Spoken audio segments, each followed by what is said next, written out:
In southern Louisiana, someone is killing the elderly. A psychic 4,000 miles away says she can see the killer.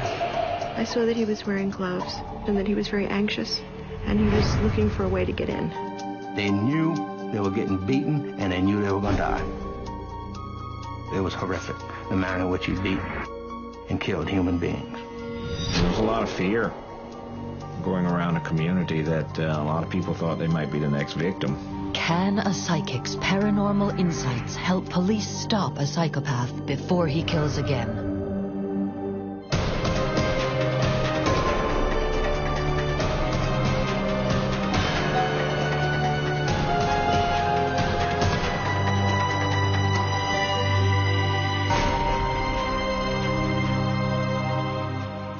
Ascension Parish, a small slice of Cajun country deep in southern Louisiana.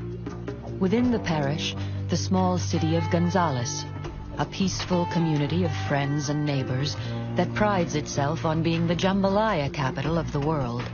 It's a place where no one worries about keeping the doors locked at night. But in April of 1997, that peace was shattered. So I was on duty at the time and heard a report over the radio of a possible homicide that occurred within the city of Gonzalez. Police are shocked to discover that Lillian Philippe, a 71-year-old widow, has been brutally murdered in her home. It's the first homicide victim in Gonzalez in 11 years. It's so beyond what you expect that when a situation like that happens, it just goes beyond your range of feelings there. She was scheduled to go on a church bus trip to a casino about an hour and a half drive away. And she was very prompt all the time. If she said she was going to be at 8 o'clock, she was there at 7:45. She did not show up. Gonzalez Police Chief Bill Landry is one of the first to arrive at the crime scene. She was on the floor and at the foot of her bed. It's obvious that a knife was used in the attack. There were noticeable stab wounds and some defensive wounds on her hands. There was very little trace evidence that was left at the scene. The coroner on the case, Alfredo Suarez, is unsettled by the brutality of the killing. She sustained multiple stab wounds to the neck area. Both jugular veins were severed by the deep stab wounds to that area. Furthermore, the larynx was partially severed, as well as the right lobe of the thyroid gland. In essence, she bled to death, and at the time, in that town of Gonzalez, this was a horrifying death because the people in that town are not used to this kind of violent, brutal, bloody death. Miss Lillian's death caused a lot of concern because their quiet neighborhoods were now infiltrated with someone who had committed a murder. I mean, there was a lot of fear going around a community that a lot of people thought they might be the next victim. But what the people of Gonzalez don't know is even more terrifying. The death of Lillian Philippe is the third murder committed in the past 6 months along the airline highway. A highway that cuts through Ascension Parish, connecting Baton Rouge to New Orleans. Victor Rossi, the first victim, was beaten to death with a baseball bat. The second, Barbara Bourgeois, was stabbed to death. Every time something like that happens, you lose a little bit of your innocence. And yes, it certainly we certainly lost our innocence during these events here. 3 bodies in 6 months. Each victim was elderly and attacked in their own home, but police are stuck. But we were running into dead ends. It seemed like every suspect we may have come up with was eliminated.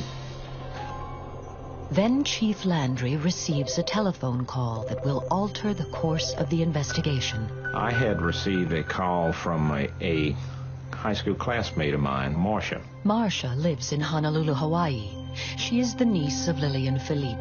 She asks Chief Landry to consult with her friend Rose Kopp, a psychic.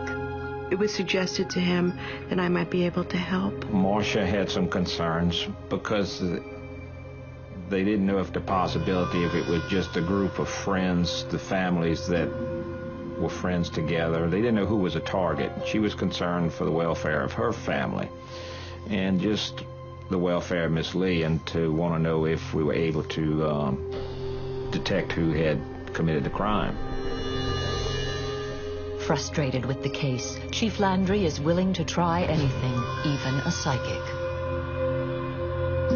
I told him that I had worked on cases before and that I might be able to identify to some degree the perpetrator of the crime and might be able to offer some clues or hints into the investigation. I asked Chief Landry to send me a photograph of the victim and a small personal item of hers. And the photographs of people actually tell me things. I look into the eyes, and it's a matter that transcends physical reality. Once I see a person's photograph and touch an object that belongs to them, I'm able to connect better with the target. But before the photo reaches Hawaii, the killer strikes again, this time a double homicide. Once again, the airline highway, just down the road from the home of Lillian Philippe. Seniors Sam and Luella Arcuri have been bludgeoned to death in their home. Then 5 days later, another killing. Joan Brock, 55, is beaten to death in her backyard. All signs point to a serial killer stalking the most helpless citizens of Ascension Parish. Although the body count is rising fast, police have very little information. The crime scene reveals nothing. No fingerprints, no DNA. In Honolulu, Rose Kopp is already on the case. Like a shaman or a medicine man, Rose enters a trance where she claims to be able to travel to the scene of the crime. Shamanic journey is a trance that's induced by repetitive sound, slowly by just focusing on the sound of it. Your brain waves alter, and you feel very light.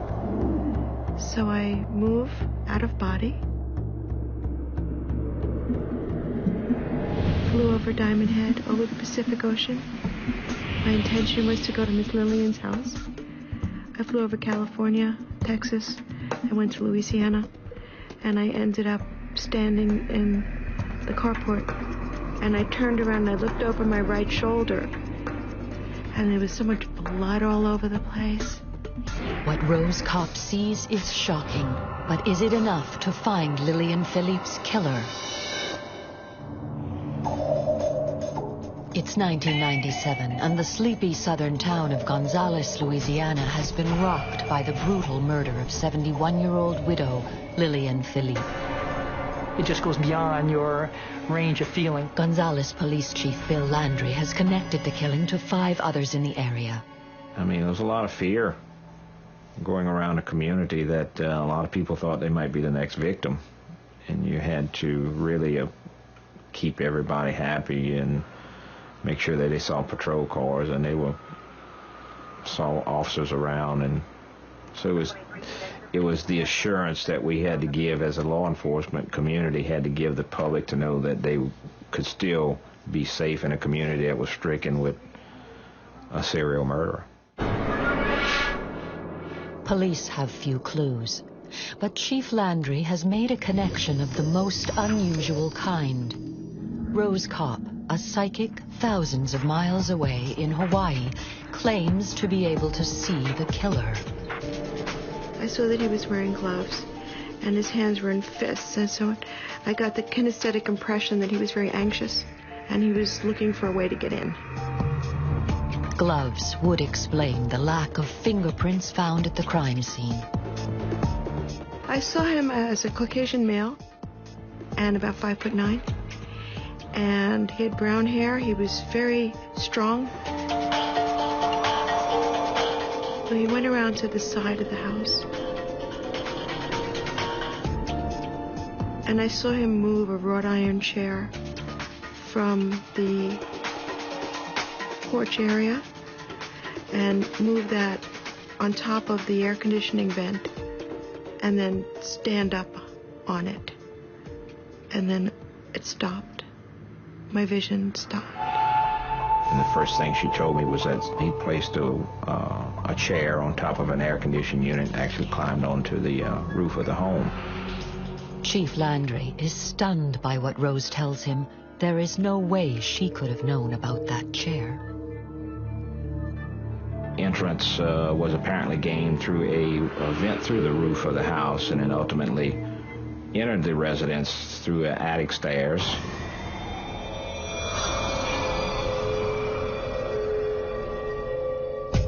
He was like a snake, like an anaconda, or those snakes that wrap around you, and he just seized on her and was stabbing her in the neck, in the throat, and there was so much blood all over the place. And I recall her trying to get him off of her, and she couldn't. He was too wiry and strong. She couldn't get him off her. And I just saw all the blood all over the pillow and on the bed. Somehow Rose Kopp has seen details of the crime scene known only to police. With the pressure mounting, local authorities team up, creating a joint task force to oversee the investigation. The task force was composed of St. John, the Sheriff's Department, St. James, Ascension Parish Sheriff's Department, and the City of Gonzales to try and collect all information. District Attorney Charles Long monitors the task force. The task force thought it wise to consult the FBI Child Abduction and Serial Killer Unit in Quantico, Virginia. After the FBI profiling was done, it was learned that all of the crimes, both in St. John, St. James, and Ascension and City of Gonzales, were probably done by a single killer. Now, certain he's dealing with a serial killer, Chief Landry once again contacts Rose Kopp. And he asked me if I would go back and see what his motives were, if I could give a more detailed description of him. Rose takes another shamanic journey to the crime scene. I flew over to Louisiana again, and I landed by Miss Lillian's house. And I turned around and I looked over my right shoulder, and the dark-colored sedan was there. I moved inside the car, and I noticed on the floor of the car were gambling slips, lots of papers and betting slips and things like that. Amazingly, Rose's vision matches with what investigators believe is fueling the killing spree. We thought that robbery was the motive. There was no other reason to consider why someone would prey upon Miss Philippi. We knew from other cases that there was some large amount of money missing, which we felt might be for a gambling habit. Rose also says she sees someone new, the killer's girlfriend. And I saw her in a place serving food.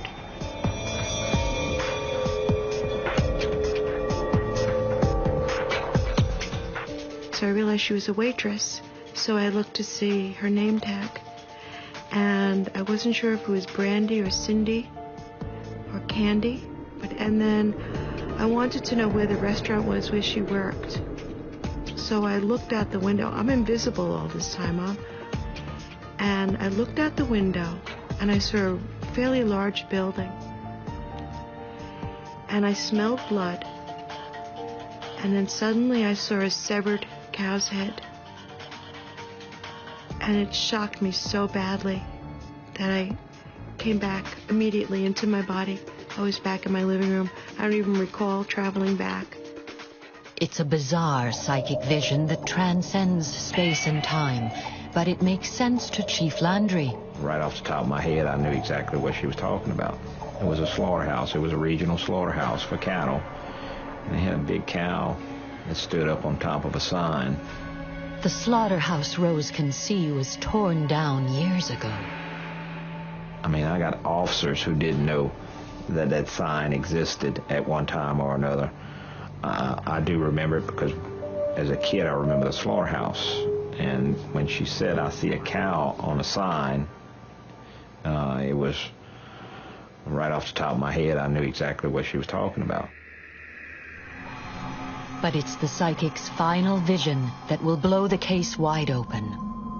And then I saw an old woman's hand, and I knew it was an old woman's hand because it was veiny and the skin, the knuckles were wrinkly. And she wrote, "River Rat." River Rat. What could it mean? And how is it connected to the case? River rat is a term that we would use for people who live along the Mississippi River corridor. When you get into different sections of South Louisiana, the slang, the accent is a little different, and you're able to tell where people are from based on their accent. Chief Landry may know what a river rat is, but what he doesn't know is what it means for the case. That is, until the killer strikes again. There was a couple that was attacked outside our jurisdiction around the July 4th weekend. The suspect entered the home through a utility room window, armed himself with a weapon of opportunity inside the home, shot the female in the facial area, and shot the husband in the chest area. The elderly couple barely survived the attack, but their description of their assailant is what shocks Chief Landry.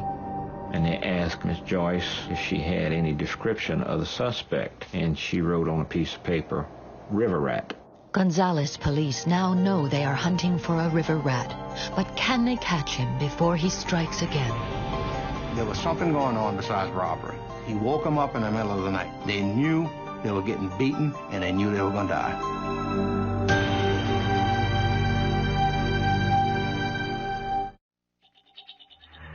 A serial killer is on the loose in Ascension Parish, Louisiana. 6 elderly victims have been murdered, including 71-year-old Lillian Philippe. Though police believe robbery is the motive, they're disturbed by the viciousness of the attacks. You've got your whole community in fear of who's next. When you go into somebody's house, that's man's house is his castle. And when you're robbing the castle and killing the king and the queen, you got a problem. From the sheriff's department's point of view, from the district attorney's point of view, trying to prosecute somebody and bring them to justice and trying to calm the community. So I would say in my years of 15 years as a prosecutor, that was some of the worst. We've had some other disputes, but nothing of this magnitude. Gonzalez Police Chief Bill Landry is working on the case alongside psychic Rose Kopp. And then I saw an old woman's hand, and she wrote, "River Rat."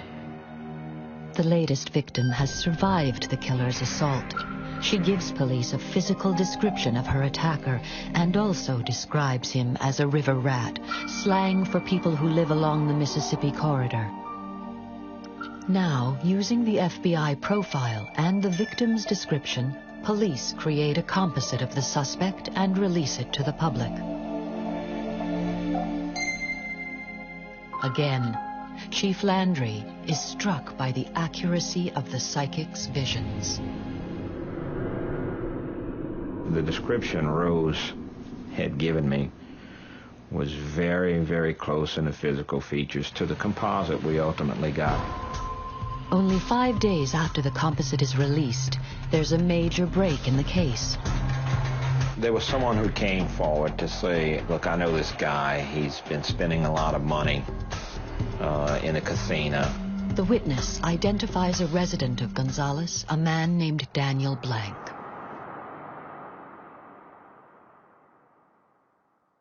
When you gamble, you have that little cord you put in a slot machine, or it tracks not only your earnings, but your losses also. It tells you how much you spent as compared to how much you've actually won. And they gathered substantial information about, $80,000, $100,000 worth of gambling that he was doing at all of these casinos. And you compare that with what you thought his salary would be for a self-employed mechanic, and it just didn't add up. Then you look at what associations Daniel may have had with each victim, and there was some relationship with auto parts, maybe a friend of the family. Everything just started really funneling right toward Daniel Blank. Police go looking for Daniel Blank at his last known address. Task force decided that, well, we're going to pick him up for questioning. He's got some, we checked on his earnings and his losses at the casino. He's going to have to show us some paperwork as to where these finances came from. We began looking for him and learned that he had ultimately just recently had moved to Onalaska, Texas. And so we contacted the authorities in Onalaska and sent our task force to Texas to further the investigation.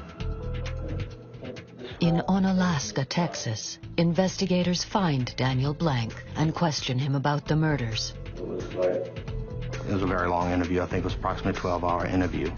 And when he finally began to confess, of course, they went through each one of the crimes that were committed in detail, like a separate mini interview within the 12-hour interview. And that's when I hit him with it. With what? With the thing, whatever it was, I had in my hand. During his interrogation, Daniel Blank admits to all 6 murders, including that of Lillian Philippe. Police also pick up the mysterious Cindy from Rose's visions. We discovered Cindy and learned that Cindy was actually Daniel Blank's girlfriend. And Cindy was the one Rose saw in the waitress outfit. Cindy worked at a little cafe. Daniel would frequent the cafe because there were video poker machines, gambling machines, and Daniel would, and I feel that's how Rose saw Cindy, but when she saw Cindy, Daniel would have been right inside gambling. So she actually saw them both there, but she only read Cindy's name, I think. Police learn Cindy waitresses across the street from the site of the old slaughterhouse, just as Rose had envisioned. His girlfriend, Cindy Bellard, is released after making a deal to cooperate with prosecutors. In his confession, Blank reveals the brutal details of his murder of Lillian Philippe. After using the wrought iron chair to gain access to the home, Daniel Blank attacked the elderly widow with a trophy, then stabbed her to death with a kitchen knife.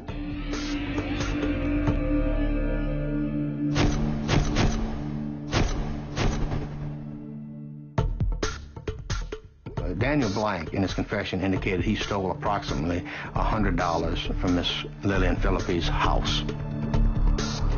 My conclusion was there was something going on besides robbery in the manner in which he beat people. He woke them up in the middle of the night, first of all. If you look at it, they knew they were getting beaten, and they knew they were going to die. And for some reason, I feel he wanted them to know that they were going to get beaten to death. Because other than that, you could have just simply went in, stole what you wanted, and leave out. Or there were more humane ways. If you're going to kill somebody, there are more humane ways than to beat them with a baseball bat, beat them with a trophy, slice them with a knife, beat them with a briar hook, chop them up, or whatever he's trying to do. 2 years after the crime, on September 2nd, 1999, a jury finds Daniel Blank guilty of the first-degree murder of Lillian Philippe. He is sentenced to death. The main factor to me was that he was taken off the streets. He was not going to harm anyone else, so that was satisfaction. Despite being over 4,000 miles away in Honolulu, Hawaii, somehow Rose Kopp was able to tell investigators in Gonzalez, Louisiana, remarkable details that at the time only the killer could have known. He did use a chair to break into Lillian's home. His girlfriend was a waitress named Cindy, and his appearance matches Rose's physical description of the killer. He had a gambling problem, and he was a river rat. For Ascension Parish, The conviction of Daniel Blank returns a sense of peace. For the family of Lillian Philippe, it means justice. And for Rose Kopp, it means vindication for the psychic powers even she finds inexplicable. I'm surprised, happy, exhilarated, satisfied. I love catching bad guys.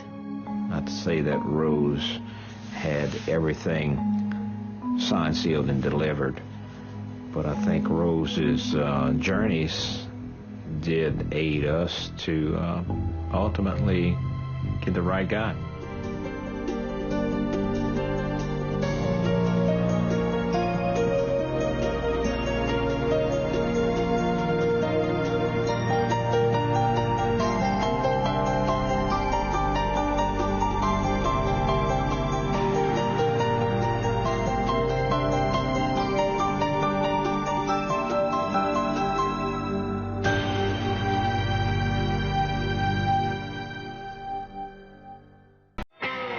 In Memphis, Tennessee, someone is killing prostitutes. Police make an arrest, but a psychic tells a homicide cop he's got it wrong. I knew that he had arrested the wrong man. We knew we had the right man. There was just no doubt about it. Then the killer strikes again. Can the psychic help the cop to catch a psychopath before he kills again and again? He was totally evil.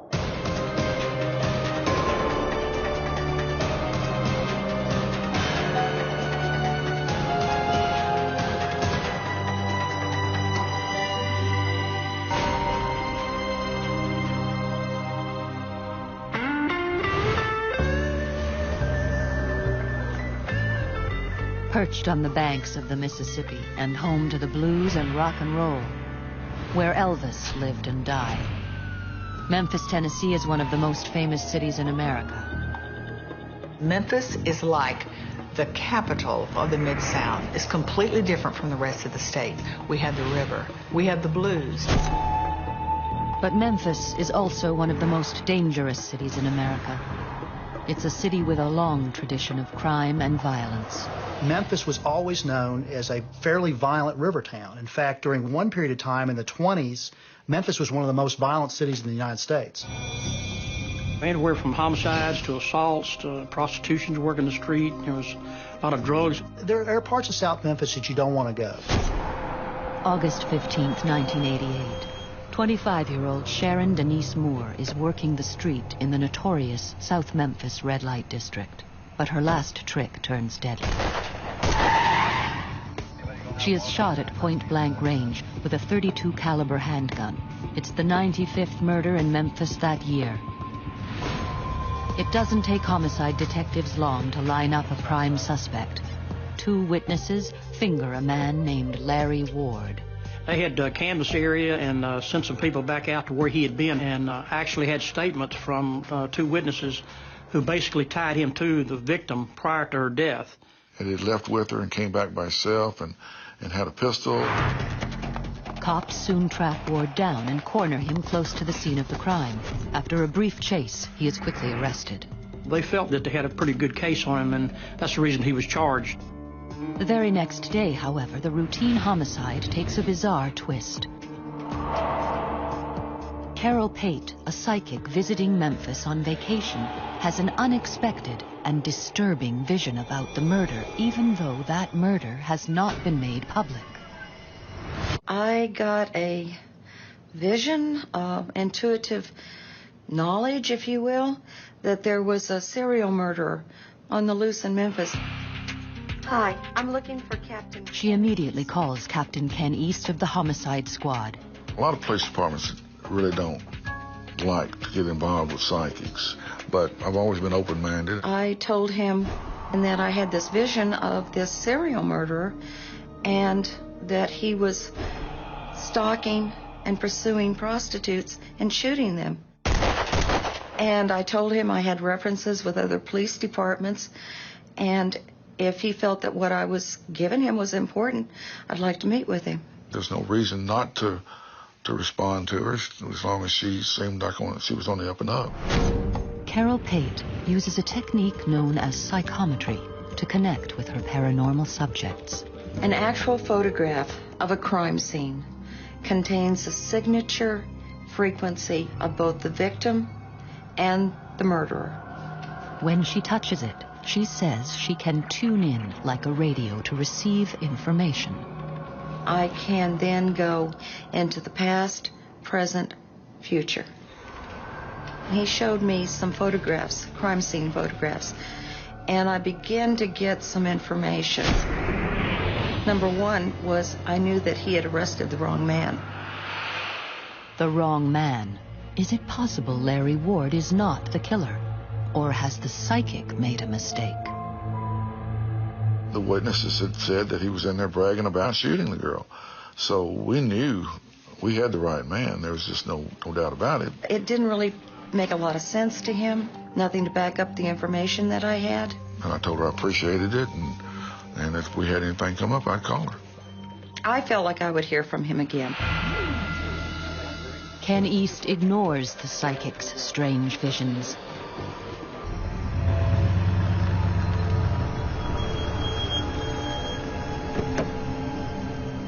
Six weeks later, another prostitute is murdered.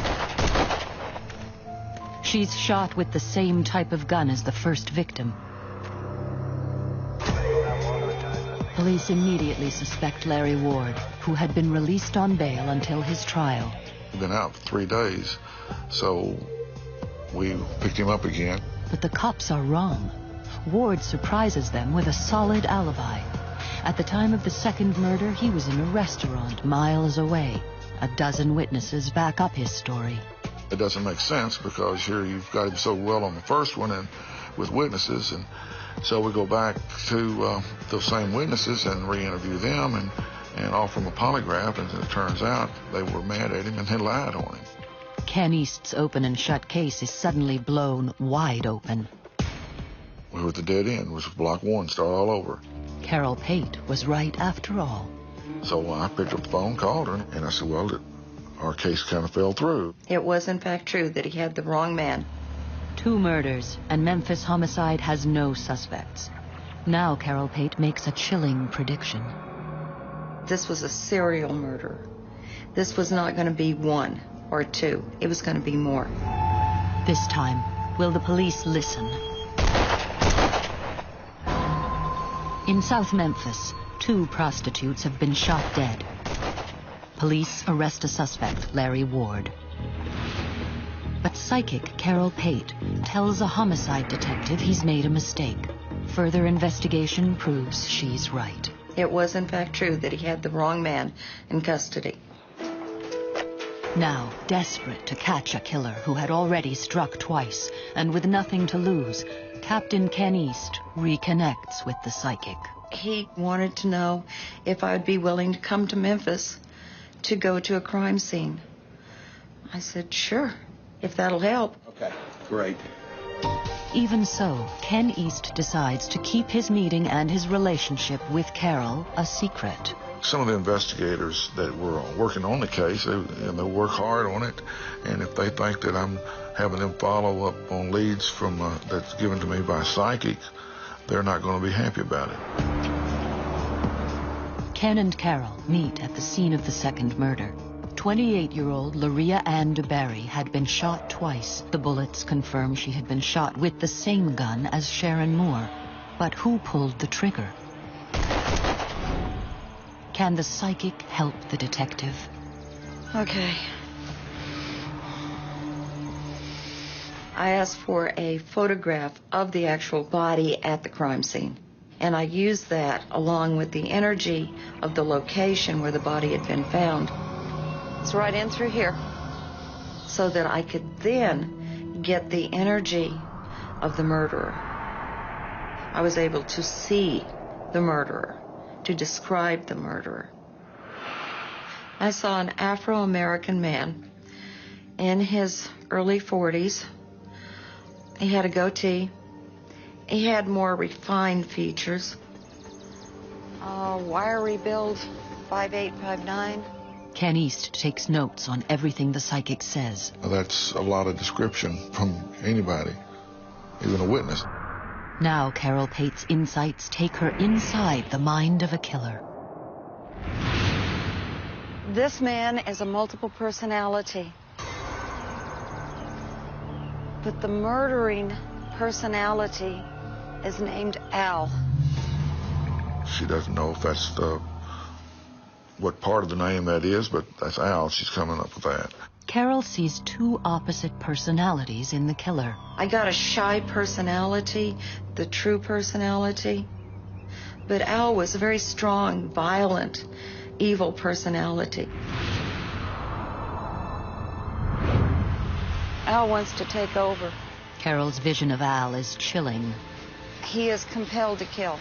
This was a serial murder. This was not going to be one or two. It was going to be more. Ken East isn't taking any chances. He decides to use the psychic's description of the murderer in his investigation. It would give us more to talk to the witnesses in the scene where the prostitutes were hanging out. The more you give, the more they'll give you back. He's not done. The psychic and the cop agree to keep in close touch. Ken gives Carol photographs of the crime scenes and the victims to tune in on any new visions of Al. I said, you have an open line to me. You call me if anything comes to you. What I was looking for when I was tuning into the energy is what we could do to catch him. What was his next move? Who was his next victim? Where was it going to be? They don't have long to wait. A week after the DeBerry murder, the badly decomposed body of another prostitute, 30-year-old Linda Tratt, is found hidden in an alley. We knew there was something fishy because the prostitutes were being killed. With this discovery, the homicide investigation is expanded. Sergeant John Garner is put in charge. That case was assigned to me, and then I inherited them all and became the lead investigator on all the cases. With the body count rising, John Garner and Ken East both suspect Carol Pate's prediction is true. A serial killer is stalking prostitutes in South Memphis. We felt sure if we didn't get on top of it that there would be some more bodies found. 10 days later, there is another shooting. 22-year-old Tony Thompson, a transvestite dressed as a woman, is driven to a remote street corner, dropped off, and then shot twice. This time the killer makes his first blunder. Tony is badly wounded, but alive, the first real witness. He'd been shot 2 times, and 1 bullet was still in his body. So we took him to the hospital and had the doctors remove the bullet, and they did match. Tony Thompson is able to give police a detailed description of his assailant. Incredibly, one that matches the description Carol Pate gave to Ken East. A lot of sketches don't turn out to be exactly like the person looks either, but that sketch kind of fit her description that she'd given, and I was impressed with that. Meanwhile, using materials sent to her by the detective, Carol has more visions of the murderer, but she has difficulty seeing past the killer's evil personality, Al. Al was overwhelming. I couldn't see where he lived because when he would go home, Al would go away. And here would be this shy, quiet man that barely had a handle on sanity. Prostitutes on the street confirm Carol's and the transvestite's description of the killer. We showed our sketch, and some of the ladies of the night had seen this man. But investigators still don't know who he is. What the police, the psychic, and the prostitutes of South Memphis do know, however, is that the killer is getting bolder. 6 days after Tony Thompson is shot, 37-year-old Joyce Thomas is killed with the same gun in the same area. When the third murder came in down on Peebles Road that was tied to the 32, we had bullets compared, and we knew all 3 came from the same gun. With the third killing, police released the news to the public. There is a serial killer in South Memphis. TV reporter Kathy Thurmond Edwards was assigned to cover the story. And all of a sudden we have this on the news and a serial killer. It was quite bizarre. 3 months have passed since Carol Pate told police that they had arrested the wrong man for the murder of a young woman. It's now clear that a vicious killer matching the description that the psychic gave Captain Ken East is targeting prostitutes in a South Memphis red light district. Can the cop and the psychic catch him before he strikes again? He was totally evil and violent, incredibly violent. A serial killer is shooting prostitutes in South Memphis. 3 women are now dead. And psychic Carol Pate has given a homicide detective an insight into the mind of the killer. This man is a multiple personality, but the murdering personality is named Al. This was not going to be 1 or 2. It was going to be more. With each shooting, police intensify their investigation. The time between each murder is getting shorter. With a serial killer on the loose, all of Memphis is on edge. Here we are in the Mid-South, the Bible Belt, and we've got this strange story about a serial killer targeting prostitutes and transvestites. It was the talk of the town. But police aren't totally in the dark. Carol's description is confirmed by the only eyewitness, a transvestite who survived a shooting. He also gives police another lead, a vague description of the killer's small gray car. This also fits with what detectives have been hearing on the street. Anybody talking to prostitutes on the street?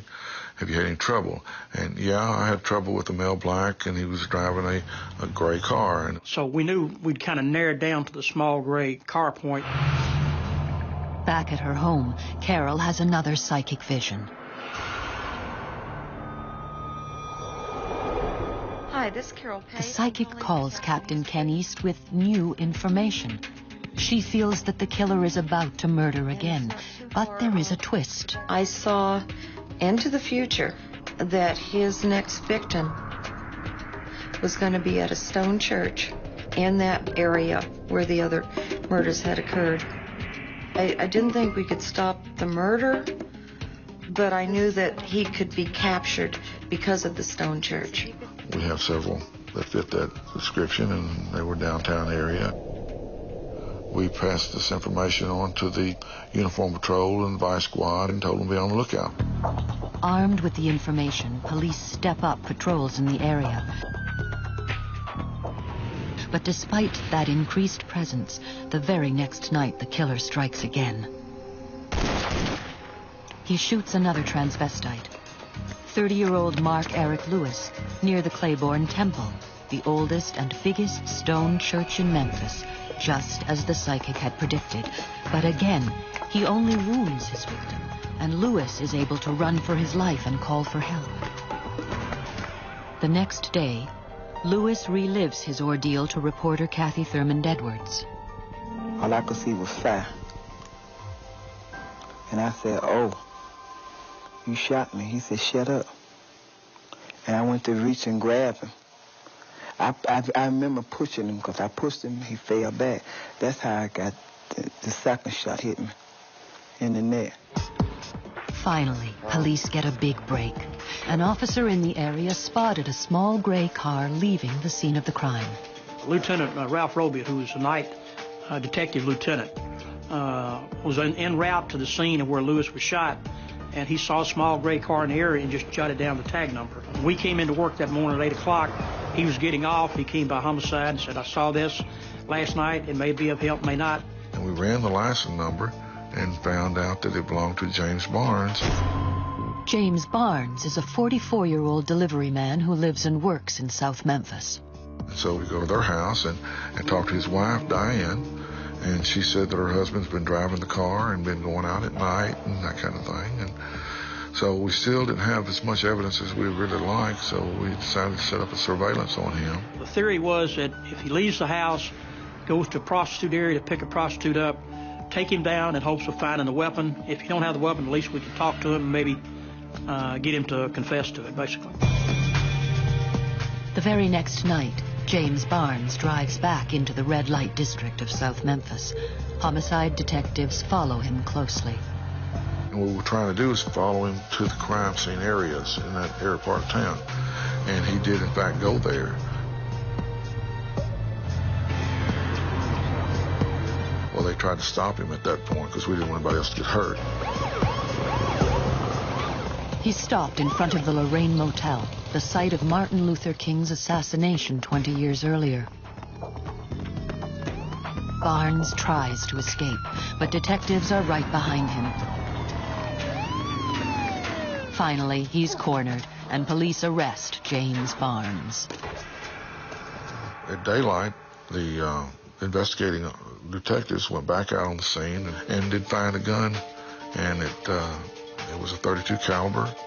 The gun found at the scene of the arrest is confirmed to be the same one that killed and wounded all of the prostitutes. With James Barnes in custody, questions still remain. What motivated his killing spree? And is Carol Pate's prediction that he suffers from a split personality correct? We came down to interview him in the homicide office, and then at one point he wanted us to handcuff him. We basically said, you know, what's going on with you, Barnes? And he said, you know, I'm not him, my name's Al. The psychic was right. Al was behind the killings. Al wanted Barnes to kill his wife and children, and he would argue with him, and every time he wanted that to happen, that's when he would go out and pick up a prostitute and commit a murder to satisfy Al. How could the psychic have known about the evil personality called Al locked inside the killer's head? You've got to be impressed with the name Al when he's sitting there during the interrogation and he starts acting crazy and asks you to handcuff him so that he won't hurt you or himself. Barnes was in there, but I could barely feel him, and I felt a reluctancy from him to do what was happening. But Al was overwhelming. But the psychic has even more information. 2 weeks after Barnes is arrested, Carol Pate calls Ken East back with a vision. Ken, I think I have some more information for you. I saw that he had taken clothing of another victim and had left it on the banks of the Mississippi. It's between a small church, and the old bridge. Of course, I had no recourse but to send somebody out there at that point. I mean, after I've been dealing with her so long, I had no reason not to. After a search, a detective finds blood-stained clothes exactly where the psychic said they would be. A few days later, the clothes are identified as belonging to Linda Tratt, whose decomposed body had been found 4 weeks earlier. We were all very impressed that we found what we found. It's just one more thing that was tied together as evidence. But the bullet that killed Linda Tratt was never found, so Barnes can't be charged with her murder. Police charged James Barnes with the murders of Sharon Moore, Loria Ann DeBerry, and Joyce Thomas. District Attorney John Campbell prosecutes Barnes in court. You can be a multiple personality and not be insane. You know, if the personality that's controlling you at that particular time knows the difference between right and wrong, he's competent. Barnes eventually pleads guilty to all 3 murders. Today, he is being held in a prison hospital where he will remain for the rest of his life. In this remarkable case, psychic Carol Pate was right about almost every detail. The police did arrest the wrong man. She provided an accurate description of the killer. Wiry build, 5'8", 5'9". She knew he had multiple personalities and that the personality behind the killings was named Al. And she predicted that he would be caught near a stone church. She even made a believer out of Captain Ken East. So anytime that you get information that's from somebody that has no reason to know it, and then you find the information is in fact true, you have to be impressed with that. Carol Pate's uncanny psychic visions undoubtedly helped a cop catch a killer who had terrorized Memphis for months. I wanted him caught. That was the important thing. He had to be stopped.